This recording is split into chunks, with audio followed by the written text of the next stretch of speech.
Alrighty, you guys, welcome back to a brand new episode here on The ankle. Hey Amber. Hello, foodie beauties. So you guys, hope you are having a great Monday once again. Or, I mean, it might be Tuesday for some of you guys. But happy whatever day it is. We're going to be taking a quick look at Foodie's recent upload, the best food in Kuwait, and then she lists some foods, but I don't know how to pronounce them, so we'll just wait to hear it from her. But I wanted to start off real quick. When I went to go, grab this video and whatnot, she was live. I don't know if she is now as of filming this, probably not. But I just thought this was a little funny dig at Miss Amberlynn, obviously. Sorry for all the ads, but if others can exploit whiny health stories, I sure have the right to make a bucko. So, I have a feeling that's towards Amberlynn. I think Foodie has proved time and time again she does not like that girl, and Amber doesn't like her either. It's just, Amber's so desperate for something. But, yeah. I don't want to waste too much time, guys. It is like a longer video that she has. So, yeah. But once again, hope you're having a great day. Let me know your thoughts down in the comments. Like and subscribe, become a channel member. Goo has a knee bone, so you might hear him chomping on that. That's what that is. I do apologize. Hello, foodie beauties.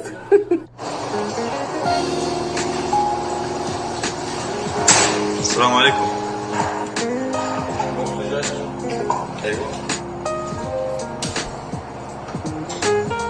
So what, is this just videos that Salah took? Is Foodie like housebound right now?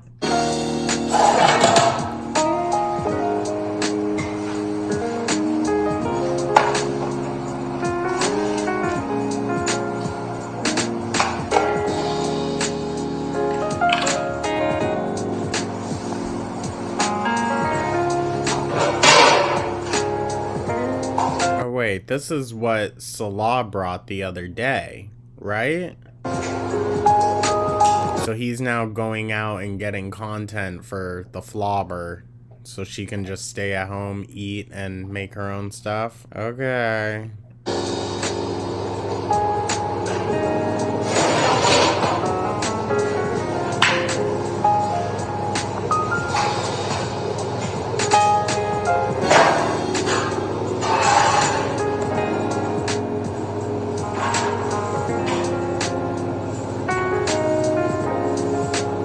Looks like a ton of rice.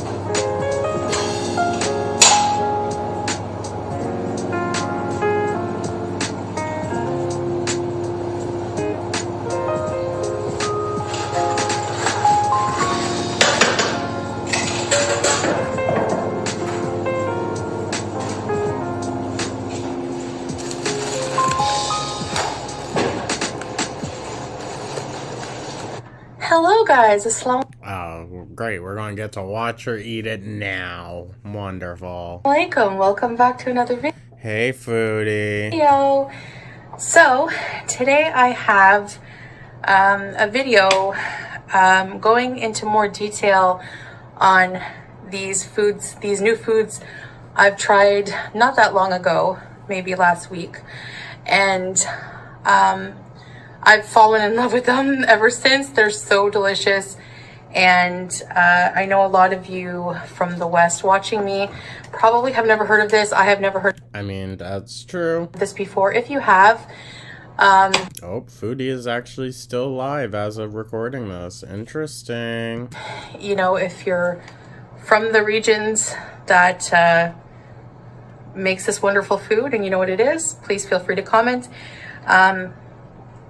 But as you saw in the opening there, this is jarish. This is jarish, and this here is called ash, and this is some wheat bread. Like, they make it fresh every day, all the time. So I will say though, like, I don't know. It's still gluten, but like that very thin bread, it's obviously going to be a lot less than like if she were eating just a loaf, Basically, as you saw, Even a slice of normal bread is probably the equivalent of like that bread because it's not like risen. wanted to show you guys, I told Salah to film for me when he ran in to get the food. They have these big vats and they cook these foods inside for a long time and then they serve it up. That's traditionally how they do it. And sometimes they also cook them in like these big clay pots. So jarish, in case you're wondering, is a cracked wheat. Jarish just means cracked wheat, like wheat. And it's wheat in its whole form, so it's not stripped. It's full of fiber and phytonutrients. It's a staple Kuwaiti dish. And this is you just now recently tried it, but it's a staple? Interesting. And it's, there's also in other countries, it's made in other countries, like in Saudi Arabia, but it's basically like a savory porridge. I was going to say, like, it sounds oatmeal-y. Yes, you can have savory porridge. It doesn't have to be sweet, but it's made with cracked or crushed wheat in its whole form. So it has the whole wheat germ and everything. And Arabic spices, tomato, and this is made with chicken. So you can see little chunks of chicken in there. And I'll be honest, Foodie, it all looks like the same color to me, but I'll take your word for it. it's so delicious and savory and yummy, and I love it. So this is like a Persian dish, and it's made with beans, chickpeas, lentils, onions, She had to really look in there to try and figure it out. spices, bunch of herbs, and there's spinach, a lot of spinach in there. I love it. And Okay. of course I have some pickles. So I'm just gonna eat a little bit with you guys to show you. But yeah, I just wanted to show you guys one of my new favorites. I hate that she just places things raw right down on the tray. I don't care if she wipes it down beforehand. It still just grosses me out. I don't know why. Dishes here. A couple of I mean, you know she doesn't clean it. them. And definitely for one is the jarish. So you eat it with bread like that. Bismillah. She's like, so good. And they cook it for so long until it becomes like a creamy texture. Now the ash. Now traditionally ash has Persian style noodles in it, but this has no noodles. Okay, so I guess that's maybe a bit of a healthier option. She's loving it. It's just such a healthy, delicious comfort food. Okay. Pickle fork. I need to get me one of those. I need like a really long, slim fork that I can use to grab my pickles at the bottom of the jar. Because I love to keep the brine, and I'll make french fries with it. Like, it's not required to brine your potatoes before you fry them, but I really like to soak them in pickle juice, take them out, dry them off, and then fry them, or even in the air fryer. Oh, it's so good. It's so good. And no, it doesn't taste like a pickle. You only leave them in there for like 30 minutes or so. Water. So how's the health journey going, girl? Now this meal will keep you full for a long time. It's full of protein, healthy fibers. I love how unprocessed the food is. Coming from a place where there's so much processed food, like even in the grocery stores here, you won't find highly processed packaged foods. I bet that's hell for you, girly. You still managed to find a way, though, so, yeah. Canned meals. There's canned vegetables, sure. This is made with boneless chicken, but you can also make it with boneless meat, which is very popular. Boneless meat? Like, what kind of meat, girl? What? But I could eat this like every day. Yeah, I mean, I wouldn't recommend it, but hey, if it works for you. It's super affordable. Like, for a huge bag of this fresh bread, there's a place that just makes bread in like a big oven. Like a big bread oven, and they just pump out bread, and it's 100 fills for a big bag of like 5 or 6 breads that are like this big, and they're non-processed. Like I said, the wheat germ is still intact, you can see it, and it's 100 fills, which is like about 45 cents, I think. So it's very affordable for a container like this each, and one container like this will last me 3 meals, is 400 fills each, so that's about $1.50. Dang. Okay, well, whatever. I zoned out, you guys. I don't care about what she's blabbing on about right now. Like, girl, what's all this for? Huh? Like, are you just trying to show that you're still living healthy? $1.30 American, about $1.70 Canadian. I mean, I appreciate that she doesn't come on here clickbaiting it and whining about it as much as Amber, and that's 1,000% who she was shading in that live description. But nah, to just be like, oh, this super serious thing, it's so horrible, and then just kind of like, we stop talking about it. Like, are we just slowly going to slide back into the old foodie routine? I thought it would be cool to show you guys like some kind of, I always talk about how the food is cheap and there's like, a lot of ethnic food. Slight cringe that she calls it ethnic food. It's not ethnic food there, girl. It's just the food that the people eat. I don't know, calling it ethnic food, a slight side eye. I don't go into the supermarket and I'm thinking, ooh, I want something ethnic tonight. Ew. That's so good. I love Kuwait. Then get out and see it some more. I mean, I understand the heat is like a huge barrier for her, but like, girl, you chose that. You chose to deal with that, so.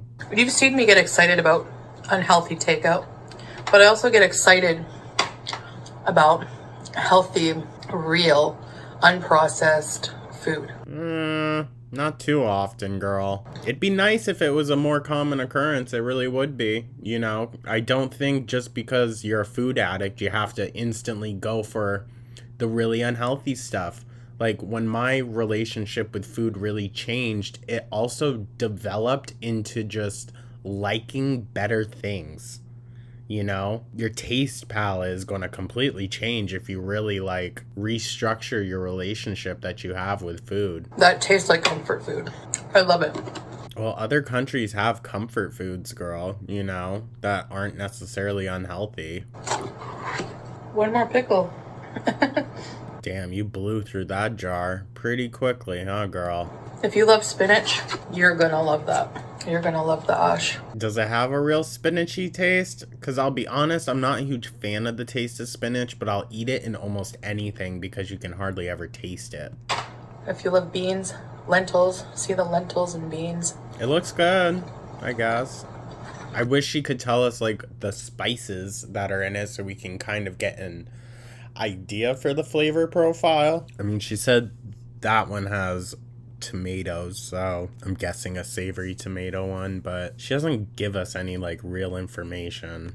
Turmeric, anti-inflammatory turmeric. Okay, well, hey, there we go. Now she's answering it. Girl, I hope you wash those hands. Food it's so rich in culture, and it really interests me, like the different foods they have in different countries, because usually there's so much culture surrounding it and you can learn so much. What have you learned from this, girl? You don't even go out and buy it. Like, that would be a nice cultural experience for you. Going out and ordering food in another country is like, it's one of the very small but like pretty fulfilling things that you can do when you're traveling abroad. It just gives you like a different kind of freedom, When my school did the trip to Costa Rica, everyone just wanted to stay with the tour guide or, around like the main area. All of our foods were dealt with for us, like meals, everything. And there were nights where I just didn't want the same meal over and over again. Respectfully, I wanted to go out into like the actual villages we were staying at and trying the food that they had there. But I mean, that was just me. Thank God for good food. At every last drop. Usually freeze the leftover bread, but it's very fresh, so if you don't freeze it, it'll never be the same. There's no preservatives, right? When you buy loaves of bread, like Wonder Bread, that can last for a long time. It's shocking how long Wonder Bread will last. It's alarming, actually, I should say. But I killed off the starter that I had that was just like growing something in the back of my fridge. That sounds so gross. It was in like jars, so it was fine, but it just had so much of like the hooch sitting at the top that I was like, you know what, just throw it away. We're going to restart this. So I have a new sourdough starting. Very exciting. Be making my own bread again in no time. It's like weird how long it can last. But if you have fresh bread with no preservatives, you can tell because it goes hard the next day. So you Well, yeah, bread that thin, girl. have to really preserve the bread. I don't believe, though, that that's all she had. Those were some pretty big containers of it. Unless maybe she split it with Salah, but then who'd that chicken and rice plate go to? So, but it's never the same as when it's fresh, right out of the oven. It's like there's just a small building that just does bread, and you just see people lining up.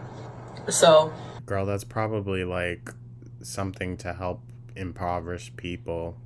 And for 45 cents for a bag, you can't beat that. You can't.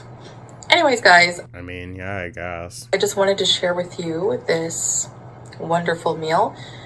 If there's any of you who are from Kuwait and want me to try any kind of restaurant, any kind of different cuisine, it's very multicultural here when it comes to food. And I'll tell you, the majority so far that I've seen, there's Afghani food. Girl, if you're just going to list off all the friggin' Middle Eastern countries, I think we can pretty much assume that, like, yeah, no duh. Restaurants run by an Afghani person. Kuwaiti, Gulf country food, Saudi Arabian. There's a huge Indian population here, so there's a lot of Indian run restaurants, Indian restaurants. There's a huge Filipino population, so there's a interesting lot of Filipino food. I gotta take you guys to the Filipino areas. I love Filipino food. Fun fact, I have like a whole giant Filipino side to my family, thanks to my uncle. But the way Filipino people are, like, even if you're just like second cousins twice removed or something, you're part of the family. So whenever my cousin had like things going on and the Filipino side of the family came around, oh, the food, mwah, beautiful. Where there's restaurants and things, it's there's a lot of I've never tried like authentic Filipino food before, so there's a lot of that's a bummer for you, girl. It's banging. Persian food, Iranian. Vermont also has like a very high immigrant population as well, and it's nice. It doesn't get to thrive as much as it should, I don't think, but it's there. You gotta do digging for it, but it is there. Although my absolute favorite Korean place that I've talked about on here before, they closed permanently. I'm pissed. I am pissed. I mean, I hope everything's all right, because I know that it was just like a family thing, but it was the best place. There's so many places, and I have to tell you, they make the best kebab. I swear, it's so delicious. And there's a lot of Syrian restaurants. In my opinion, they make the best shawarma, and I love the makluba. I'll be honest, I've never tried shawarma. There's some places here in Jersey that sell it, but I've never tried it. A lot of Lebanese food. So there's just like, it's just very multicultural. So they do have I need to find more, like a more tight-knit kind of Middle Eastern community. That's what was nice about Brooklyn, was I could have any type of food at any time of day, whenever I wanted. Here, it's a little bit more wishy-washy. Up in Vermont, forget about it. Huge Western influence as well. They have a lot of restaurants, like, they have Texas Roadhouse. They Gang. have a Chili's.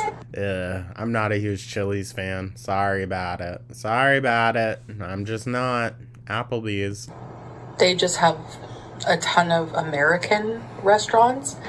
But what interests me the most is the more ethnic food, the more homemade food. So that's I'm giving her a bit of a side eye on that. That's where it's at. That's where it's at. That's where it's at. I mean, I've had burgers and fries for days when I was in Canada. I could. Oh, you did? Whatever. You can always get a burger, but you can't always have Jarish unless you're in the Middle East or you find like a niche restaurant somewhere. But yeah. So, anyways, I hope you found this video a bit interesting. And I will see you guys in the next video. Bye. Alrighty. Well, that's that. Well, you guys, thank you so much for tuning on in. I would like it if she could show us more stuff like this. I mean, that's kind of what we've been saying on here regarding Foodie and at least her content, is that I wish, she would take advantage of the fact that she's living in the Middle East more often. But it's still from the confines of her living room, so. But yeah, thank you so much for tuning in, guys. Once again, hope you're having a great Monday. I'm going to get this edited and sent out for you. Hope you have a great rest of your day. And let me know your thoughts down in the comments. Like and subscribe, become a channel member. I'll catch you guys in the next one. Take care.